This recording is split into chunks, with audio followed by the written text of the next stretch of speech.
On today's show, the Cavs are probably going to have to hire at least one new assistant coach to Kenny Atkinson's staff. We're going to talk about what that might mean. And Chris Manning's back. We're going to talk to him for today's edition of Locked on Cavs.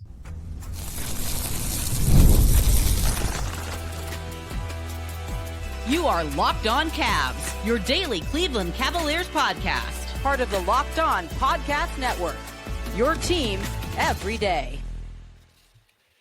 What's up, everybody? My name is Danny Cunningham. You might know me from my time covering the Cleveland Cavaliers, places like my Substack, The Inside Shot, Cleveland Magazine, 92.3 The Fan, and a number of other stops along the way. Joined today by Chris Manning of the Just Basketball podcast, formerly Locked on Cavs, formerly Feared the Sword. What's up, man? How are you? Danny, it's good to be with you. Very happy to talk about the Cavs with you. Very happy to break down some things that I have a take that we talked about over text. I'm curious to see how you, with the inside scoop, the inside shot, shall we say, shot at your Substack. Thank you. Yeah, you're free plugs. If you'll tell me I'm crazy or not, but I've been chewing on some stuff, so we'll see. Well, we're going to get to that, but first, thank you for making Locked on Cavs your first listen today and every day. You can find us anywhere you get your podcasts, Apple, Spotify, anywhere else. Drop us a 5-star rating. Leave us a nice review. Be a friend. Tell a friend about Locked on Cavs. Make sure you're subscribed. Make sure a friend subscribed too. And if you're watching on YouTube as we get started here, do us a favor. Hit that thumbs up button for us. Click subscribe. Hit that notification bell so you don't miss the latest from us. So I opened by saying the Cavs are going to have to hire a new assistant coach. And we don't know who's going to leave, but it was reported by ESPN on Monday that there are two finalists for the Phoenix Suns head coaching opening. Those two finalists, Johnnie Bryant and Jordan Ott. You might know those names because both of those guys are current assistants to Kenny Atkinson on the Cavs staff. So that would tell you one of them's getting hired by the Suns. The Cavs are going to have to hire somebody to fill out the staff. We, of course, at this time, as we record this Monday evening, don't know who the Suns are going to hire. Just know that they're going to likely hire one of those two guys. Those two will both be meeting with owner Matt Ishbia at some point this week in the state of Michigan, where he's from. And then a decision will come after that. But Chris, you texted me about Johnnie Bryant as the one, obviously one of the finalists, but you texted me as like, that would be a big loss. Why do you think that? So if even dating back to when I was covering the league, like intently, he was someone that you would talk to people in the league about, that they raved about, that they thought he was very highly thought of. It was, I think, a coup to get him from the Knicks. Not just because he's a good coach, but also because of his relationship with Donovan Mitchell. This is someone that I've seen when he's talked about him. Donovan Mitchell's called him a brother. You can see that them interacting a lot during games. That is just brain drain on what I think is a good staff right now. A staff that I think, with Kenny Atkinson, one of maybe the underrated parts of last offseason was not just bringing in Kenny, but retooling the staff and bringing in some fresh voices that I think they needed. Johnnie Bryant, as your associate head coach, I think you probably always had to assume that if your team was good, considering he was already interviewing for jobs, you were probably going to lose him at some point. But I think considering his relationship with Mitchell, how good of a job I think he is, and from how I kind of perceive him from the outside, and again, you can tell me if I'm overestimating this, I think that's just a big loss. I think that is someone that you have to find a way to replace that voice, replace that person, and that can be hard to do. I think hiring assistant coaches from the outside, we don't really know. I think when you actually break down the job and you think about it, those things can be hit or miss, and it's going to be hard to find someone even to think as close to as good as him if he ends up leaving. Right. I will say if he does end up leaving, and listen, they're going to, and I think both of these guys are really good coaches. I've heard Jordan Ott's name pop up for this opening more than I've heard Johnnie Bryant's name pop up for this opening. This doesn't mean that Ott's going to get the job. It doesn't mean he's not going to get the job. I don't know. If I had to guess as of right now, I'd say Ott gets it. It's the Michigan. The Suns fans on Reddit have been like Michigan State connection. It's that whole thing with Ishbia, obviously. I have gotten texts from friends of mine that are Suns fans that see this stuff and their instant reactions like, oh my goodness, he's an MSU guy, of course. I mean, it could be Tom Izzo. At least it's not Tom Izzo, right. It could be worse. But Jordan is a really good coach. Like, that is something, because then they will ask me, well, what do you think of him? I'm like, well, I actually think he played a really big part in the Cavs' offensive success with what he was doing. I think he's a really bright mind. I do think he's going to make a good coach. I don't know if it's going to be this opening or the next opening, but having to replace one of those guys, I do think will be an important hire for Kenny Atkinson to make. whenever he does have to make it. And of course, hiring an assistant coach, you're not it's not some time crunch. But what you had to say about Bryant leaving, I do think makes sense. His relationship with Donovan Mitchell is probably the most talked about thing as far as assistant coaches in Cleveland goes. And that's not like it's the most important thing or it's always top of mind, but think about how infrequently, I guess, you talk about assistant coaches, right? Like they don't come up in basketball. And I think partially that's because in basketball, assistant coaches are labeled so much differently, or I guess they're labeled more generically than other sports, right? Like you think about football, something goes bad on offense, you're going to blame the offensive coordinator, you're going to blame the defensive coordinator. Yeah. You're a baseball fan and your team's not hitting, you're going to blame the hitting coach or the pitching coach if you can't pitch. But in basketball, it's just, Johnnie Bryant, associate head coach, and then it's assistant. You kind of don't exactly know what the responsibilities of all of those other guys are. But I do think Jordan Ott had a lot of say. I think that he was a very important part of this coaching staff. And I also think it's not nothing that he was somebody that I think helped out Evan Mobley a lot too. You obviously would know this, I think, more intimately than I would, but it's like I think that is someone who seems like his responsibility is on the coaching. It was like number 2 behind Kenny. I think the title obviously designates that, but if you're losing someone who is working not just with Donovan but with Evan Mobley and have to then replace someone to do a lot of that work, I don't think that's like an optimal thing for a team that will have pressure to level up next year. This was a 1-year thing. I'm not saying this is someone you had for 5 years and they finally got a head coaching job, right? Like I don't think it's that, but I would wonder if, considering the track record and the Dan Gilbert era, Danny, if they would try to go find like their next associate head coach, someone they're earmarking as a potential really high level coach, and try to slot them into that same kind of spot and replicate that. I wonder if that would be part of the thought. I mean, process. I do.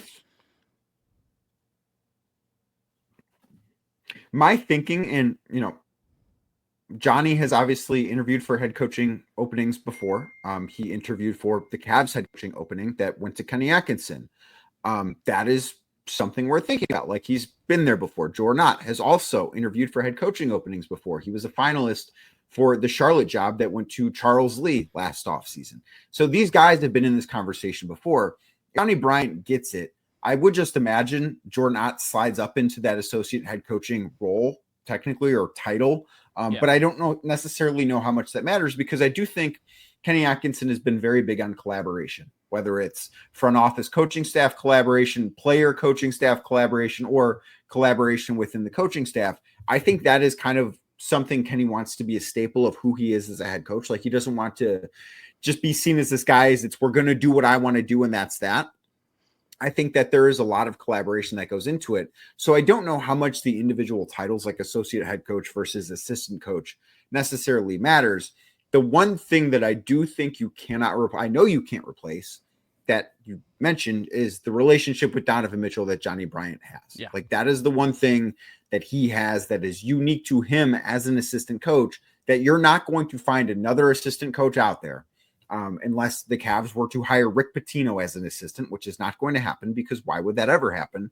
But outside of that, you're not going to find somebody to come in and be an assistant that Donovan is going to talk about the way he's talked about Johnnie. And it's not just talking about Johnnie this year. Like you can go back to the first year when Donovan would be asked about certain things that he learned. Like remember the way, and I think he does this a little bit less now because his role offensively has changed, but remember how hard he would pivot sometimes and how hard that jab step would be? Yep. Like he would credit Johnnie with helping him get that down when he was in Utah.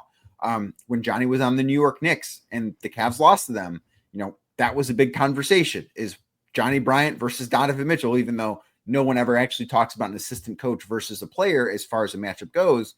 And then when Johnnie got here, like Donovan obviously was very happy. And he also said, he's not going to be here very long because he's going to be a head coach soon. But though that is the one thing that you look at, like, can you replace what Jordan Ott does? Can you replace a lot of what Johnnie Bryant does? Sure, but you can't replace that relationship with Donovan Mitchell, and that is the one thing we're thinking about here. Let me just ask you this. In terms of his brain, like the brain drain, let's say you lose him, and then maybe you lose like another assistant from the staff, like who goes to, if Johnnie or Ott goes to Phoenix. Where is your concern level on that? Like, how much are you thinking, okay, like, is that is that's a significant issue in the structure of the offseason. So I think it's actually a good thing. And I kind of wanted to get into that. I think it's a good thing that the Cavs will have to, because they are going to lose somebody. They're going to lose somebody, whether it's Johnnie or Jordan. One of these guys are going to be gone. And I think it's a good thing that that's actually the case. We're going to talk about that next right here on Locked On Cavs. Today's show brought to you by Open Phone. Open Phone is the place you need to go if you are looking to help your business out. You know that every missed call is money left on the table. Think about the last time that you had an urgent need, like personally, maybe a plumber, service provider, something like that. The first person you called didn't answer. Did you wait, or did you just move on? You probably moved on. You didn't wait. But that's why you need Open Phone. Open Phone is the #1 business phone system built to streamline and scale your customer communications, all from an app on your phone or computer. Open Phone lets you manage business calls and text from a single app, and the shared inbox feature is a game changer. Your team can jump into any conversation instantly without missing a beat. Plus, their AI agent handles after-hour calls, answers common questions, and captures leads so you never miss a customer. Open Phone is offering Locked On Cavs listeners 20% off your first 6 months at openphone.com/LockedOnNBA. That is openphone.com, openphone.com/LockedOnNBA, LOCKEDONNBA. Plus, if you have existing phone numbers with another service, Open Phone will port them over at no extra charge. Open Phone, no missed calls, no missed customers. Thank you again for making Locked On Cavs your first listen today and every day. You can find us anywhere you get your podcasts, Apple, Spotify, anywhere else. Make sure you drop us a 5-star rating. Leave us a nice review. And Chris, this is why I think it's a good thing that the Cavs will have to replace an assistant, at least one, possibly more. Like, as you mentioned, if Johnnie Bryant gets a job, Jordan Ott gets a job, it's not out of the realm of possibility that they take somebody from the staff along with them, if not multiple people. But I think Kenny Atkinson did such a good job filling out his first staff. And I think that was a big difference, too, that doesn't necessarily get talked about between what the program looked like under JB Bickerstaff versus what it looks like now. Like, do you remember, and you were around for more of the Bickerstaff era than I was, at least on a day-to-day basis. Yeah. But how frequently did assistants get head coaching interviews elsewhere that were assistants under JB Bickerstaff? I know Luke Walton was a head coach, and that didn't work out anytime he was a head coach. I was going to say, I don't Luke Walton as like your example of like a guy who was a previous head coach is a tough look, considering like he obviously won with the Warriors, but it just, in retrospect, it obviously felt like you plugged him in and then it was the Warriors at that specific time. So it's like, oh, of course he did well, which is what makes evaluating assistant coaches from afar, I think, really, really challenging. I think both for fans and for organizations and for media. I mean, I think it's a great point, right? Like, I think I always have thought that one of the things that the Cavs did was interesting was when they would bring in new head coaches, a lot of the assistants would stay, right? Like, you would have guys that were already under contract, and for whatever reason, they decided the best way to operate there was to keep guys rolling in and not like allow the new head coach to go bring in their chosen people, which I always thought was kind of a mistake. And I think if you're getting to your point, I think if you're getting some new voices in all the time, I don't think that's a bad thing. I think if you can keep really good ones that maybe don't end up on the head coaching path, I think that's a good thing as well. But I think you also do need new ideas, bring in people from other organizations to bring in ideas, right? Like, if you were running an organization, like, you wouldn't want to just, I think being insular as an NBA organization is ultimately a mistake. And the Cavs have a pretty insular, like, consistent front office. They've had a pretty consistent group there. They are now getting new blood in from assistant coaches. I mean, getting Bryant, who came from the Quinn Snyder Utah era and then was with Tibbs in New York, was like a huge get. And if he goes, or Ott goes, you go probably find someone who's worked with similarly really interesting coaches who are doing good things. Like, can you pull, is there someone from OKC you can pull? Is there someone, from Indiana? I know that might irritate people, but like, is there someone in Indiana staff that you love that you could give a promotion to and bring in some way? Like, is there a head coaching guy who didn't get a job of the cycle that you look at and say, that's our new associate head coach? Or is there someone on staff that's doing a great job, and then you bring someone else to the end of the bench and give someone internally a new opportunity? Like, I think there is always a positive spin to this stuff, but I think it does. I think it's an adjustment, and it's hard. I think for us on the outside, it's hard to evaluate those adjustments a little bit, at least for me. I also do wonder if you want a former head coach to come in and do this. Like, would you want somebody that maybe Kenny Atkinson has worked under before that was a head coach when he was an assistant? Would you want that type of thing, like bringing in Mike Budenholzer as an assistant coach? I don't know if that is necessarily the best thing or the route that you should take. And I do think that the Cavs have done a good job. And there, to be clear, like there is some holdover from what the staff was under JB Bickerstaff to what it is under Kenny Atkinson, like Omar Cook, an assistant coach under both guys. Mike Garrity, assistant coach under both guys. Like, it's not as if they totally cleaned house on the coaching staff. That's not the case, but I do think that there was a good mix of some new ideas plus some familiarity for the organization, because I do think that is something that should be seen as a good thing.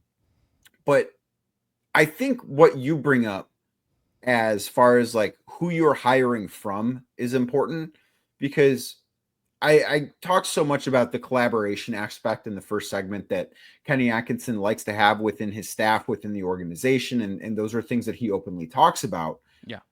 I think that the tree in which you go in terms of hiring a replacement should be an important factor in the decision. Like, maybe Kenny wants to hire somebody, and maybe this makes more sense if Jordan Ott is the guy that gets a job, because Jordan is certainly from the Mike Budenholzer, Kenny Atkinson tree in terms of where he's been before.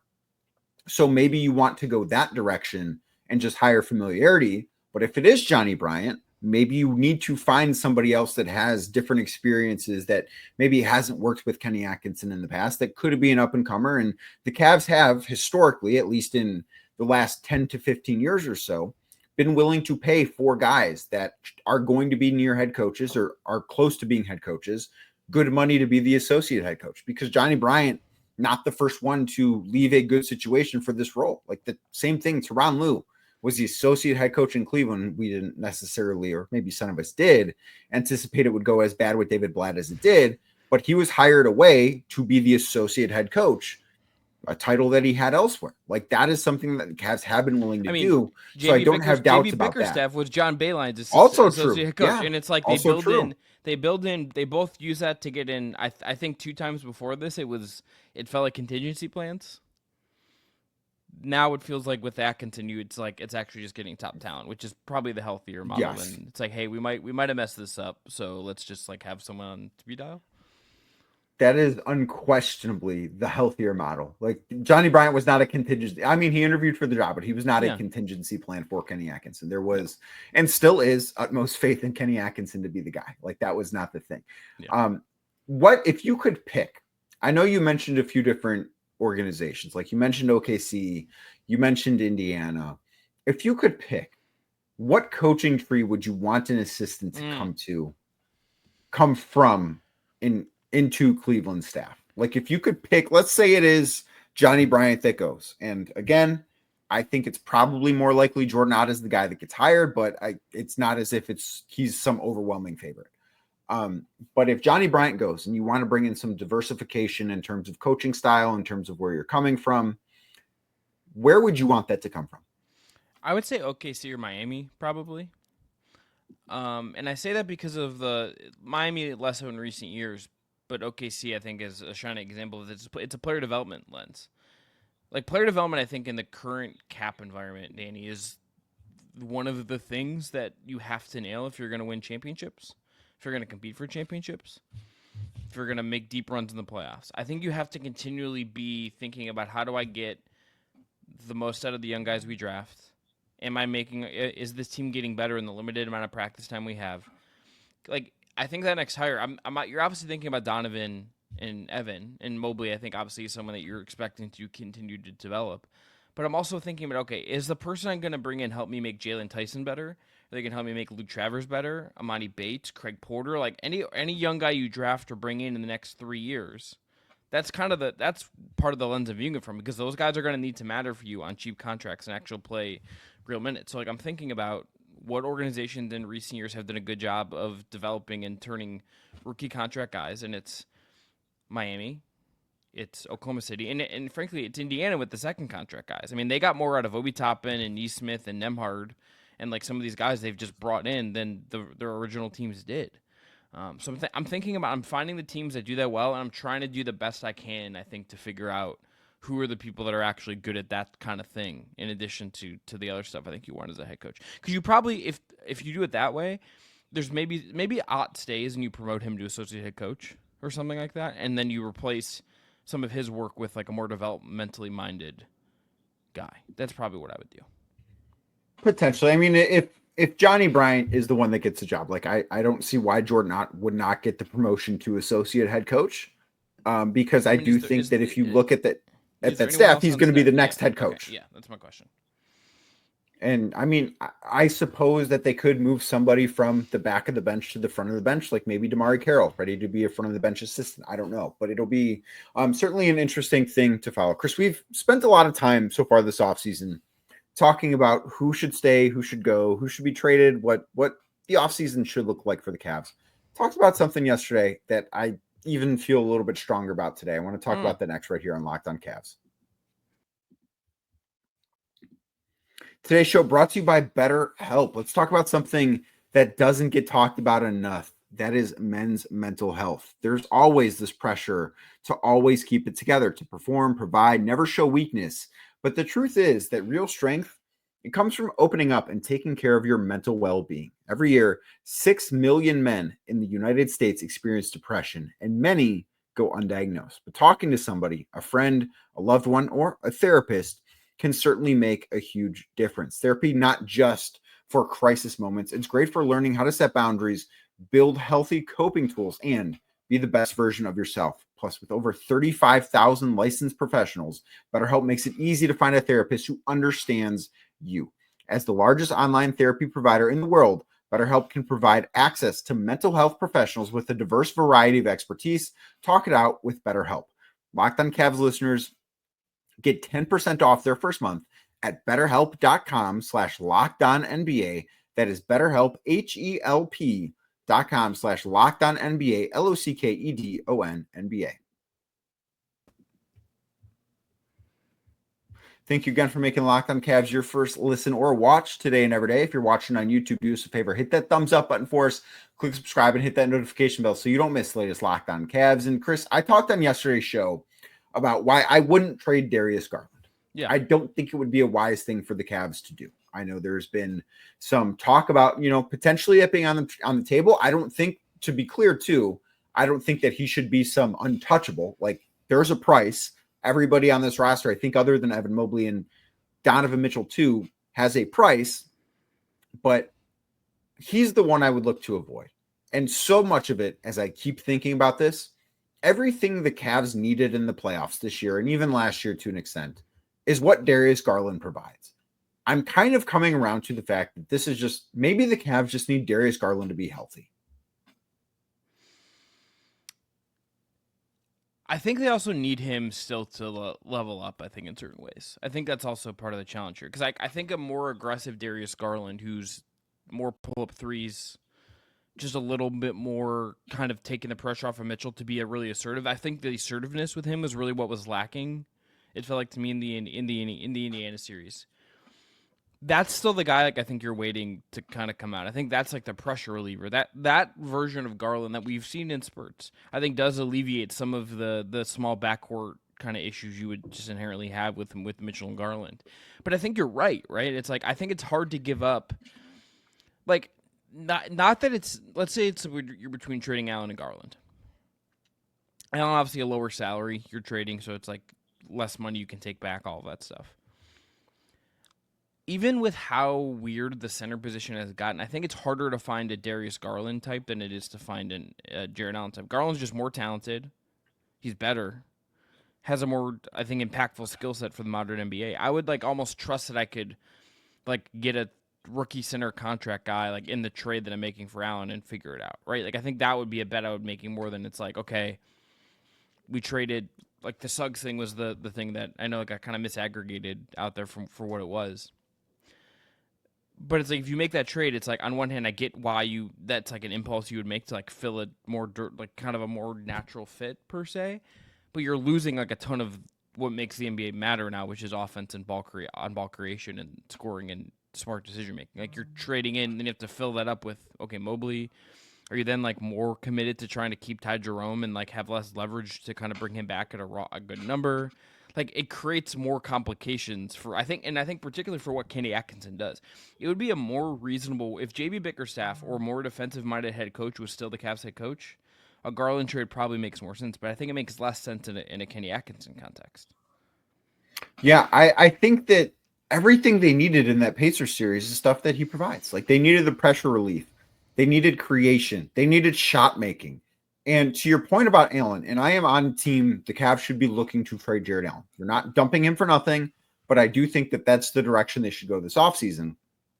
But when you bring up like what he is and it being easier to find that, like Darius Garland, I think is a franchise guard. I don't know that he can't be the best player in a title team, but he is a championship level guard. He is a perennial all-star talent. Jarrett Allen's not that. Like what Jarrett Allen is a borderline all-star center making appropriate money, I think. But when you have an all-NBA level center also on the roster, I think that the overlap there matters more than the overlap in the backcourt between Garland and Mitchell. Because when you have two guys that can create from the perimeter versus having a guy that you need to get the basketball to in Jarrett Allen, you're never going to get maybe his full value in Cleveland. And you're also not going to get Evan Mobley's full value in Cleveland if he's here forever.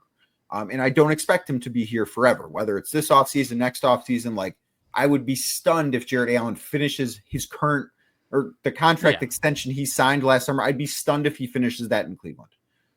But I do think that trading him, not only it's easier to work a trade out because you're not trying to get as much value back as you would be for Darius Garland, but it also helps Evan Mobley grow a little bit too. And I don't know that trading Darius Garland does anything other than put more on Donovan Mitchell's plate, which I don't think is the answer. No, and I think the question that I would kind of raise to be the devil's advocate is that the fact that Darius Garland did just kind of like didn't really do the things you expect him to be able to do against Indiana does kind of would make me like that makes me wonder a little bit. And that could just be you lost in a way you didn't expect, that nothing in that series really went right, and it's not just him, but that does give me some pause. And it is just like, I think we have to also just think about these trades not so much in terms of like what the player is, but also just salary. It's like it's a salary realization world, and if they're saying, okay, aprons, it's easier to trade the guy making like significantly more than the other guy give us more flexibility. I can understand like why that argument exists and like why you would have that thought process. I think ultimately you got to just bet on the talent, and he's a more talented, better player. But on the other hand, I do get it's just like the salary, I think, is part of that discussion, right? Like I think it has to be, and I think it's just the reality. I think why you're going to see like very few teams exist in that second apron world. They're going to keep like moving on from guys to duck out of that, and I think why you'll see certain like kinds of players get smaller contracts over time. Garland's kind of the guy where it's like, okay, if they had made the NBA Finals, reached the conference finals, and lost in 7 or something, you probably would have less questions about that if he had played well, but he didn't play well. He makes a bunch of money. We're in a weird cap environment. I think that just naturally becomes a guy you think about when he's the first guy down from what you would consider the untouchables. Darius Garland is eligible for an extension this summer. If you're the Cavs, do you have interest in extending him? I mean, you probably have like a meeting about it, but like, why do you don't need to do it now. It also just feels like you don't need to. It just felt like yesterday. It just felt like yesterday that he signed the extension where they did the photo shoot at like Carbone in Vegas or whatever. I'm 99% sure they did a photo shoot with him, Kobe, and Rich Paul at Carbone in Las Vegas. I'm like 99%. They might have. I don't remember it if they did, but they might have. I don't. My brain's disgusting. He is I think that happened. But it's like that happened that feels like it happened like a year ago. It didn't. It's just nuts how fast these things come. Like they just come. Like Jarrett Allen got extended, obviously, and it didn't feel like that long ago that they signed him to that extension either. Like these things come very, very quickly. I don't think you should do anything this summer. What is the reason to do something this summer? I wonder. I think they're potentially locking him in at a non-max number. Like in the current world, I don't know that Darius Garland's a max player. In the previous world, he was. In the current world, I don't know. Like Darius Garland is as ESPN's Brian Windhorst terms it, like the fun max coming off the rookie contract. No issues. Darius Garland getting the contract he's currently on. But I don't know that you can afford to pay him the max on the next contract. I Right? think that's not even just I think about him. I think that's like, unless you're one of the top 8 guys in the league, I don't know if I want to give you the full max on your second max contract. I think it's I like think very that's fair. I think it's very few guys you should just hand over the max amount of money to. And before, this would have just been an automatic. Before the aprons, I think would have just been like, yeah, you just kind of keep rolling it forward. I think that's where you would And have ended figure it up. out later. Yeah, you just figure Yeah. out like who you have to trade later. Yeah, I think that's fair. And I do think there's part of that is where the Cavs are at. Like, I think Jarrett Allen's extension, as we talked about, is not one I anticipate him finishing wearing a Cavs uniform in. Like, he will finish that extension one day. I don't know where he's going to be, but I'd be very surprised if it's in Cleveland. I think that's kind of the Cavs are going to at some point cut costs, and I think that's going to be one of them. Maybe it's this summer, maybe it's not. I don't know. Garland's 3 years left. There's no reason to do anything now. You would be like getting way, I think, ahead of the horse. I think.